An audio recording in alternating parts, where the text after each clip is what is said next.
We can now return to the two-envelope paradox and see what's going on there. The proposition of the two-envelope paradox is exactly the same as the coin flip that pays 2 to 1. It's isomorphic. You will either double the amount you risked or you lose the amount risked, and the probabilities are even. We lose the amount risks or we double the amount risks. Same as the 2 to 1 coin flip. So let's go back to the envelope that had $20. There's two envelopes. One has twice as much money as the other. We opened up one, we found $20. The other envelope had either 10 or 40. If we switch, we win 20 or we lose 10. And it's a 50-50 proposition. 2 to 1 coin flip. We're betting $10 on a 50-50 proposition that pays 2 to 1. If our envelope has $20, we're effectively risking $10 that we double our money. We have already calculated what the representative growth factor is for a coin flip that pays 2 to 1. The equation is this. We either double our money, which is the 1 plus 2f, or we lose the fraction that we risked, which is the 1 minus f. And we can plot this. And we can see the representative growth factor versus f for the two-envelope problem. So, you have x in your envelope.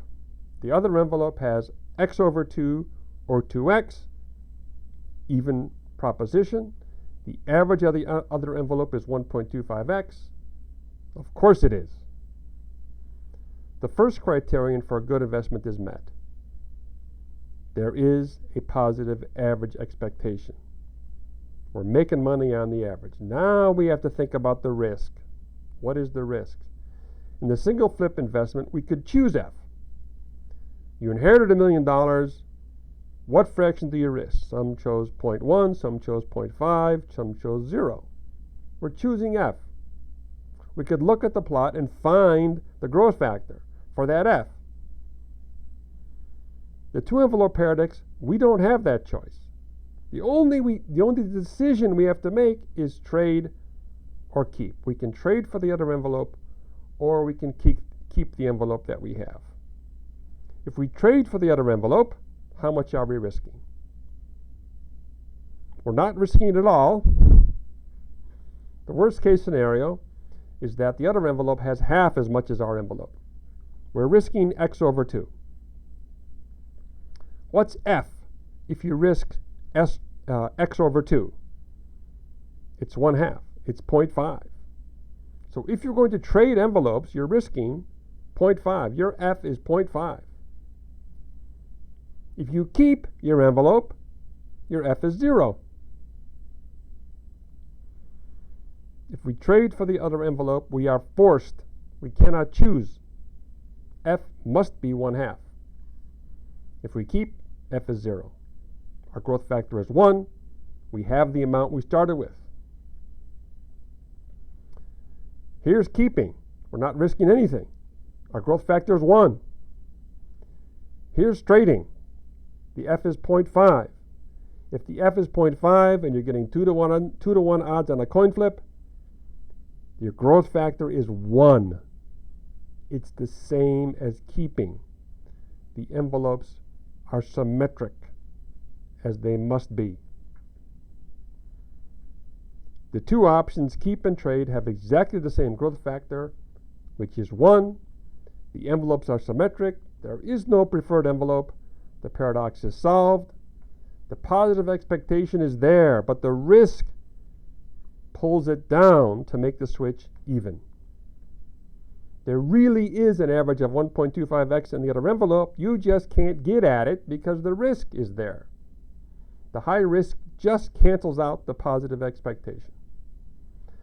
Ideally, what you would love to do is say, all right, I'm going to risk half of what I have in my envelope to get half of what is in the other envelope. That's where the peak is. F is 0.25. Now, wait a minute. What about the $20 we found on our envelope when we opened it? It was obvious to switch when we had $20.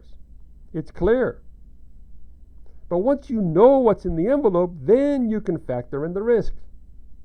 For most of us, $20 is a small fraction of our bankroll, whatever that is. Losing $20 would not be catastrophic. The risk is small. The risk qualifies. We're not risking too much. The expectation is 1.25x. We do it, and we make money. It's a good investment. Now, what would happen if you opened the envelope and you found $1 million? Now you have to think. The other envelope either has $2 million or $500,000. What do you do now? Now it's not so obvious. Now there's a lot more risk. On the average, you're making $250,000. So on the average, switching envelopes is huge if you open your envelope and find $1 million. The question is, what about the risk? In the Let It Ride game that we had, the first example, the risk became higher and higher the more wins that you had. Basically, you can base your decision on how pissed off you're going to be if you lose. If you're at $27 and you lose, you might shrug your shoulders. If you're at $177,000 and you lose, you might be upset. So the risk gets more and more and more, and pretty soon it's too much, and you say, all right, I'm done. I'm keeping. Now, if they let you, you can have some investors. Now, this is a great deal. So somebody that has a lot of money already would certainly be willing to invest in this deal because F is small for them because they have a lot of money. This is what risk management is all about. This is how the real world works. This is how business works. Capital grows exponentially, not linearly. If you have a lot of money, you can capitalize on investments that have a positive expectation but require a lot of capital. These investments are not available to somebody with not a lot of capital because the risk is too great.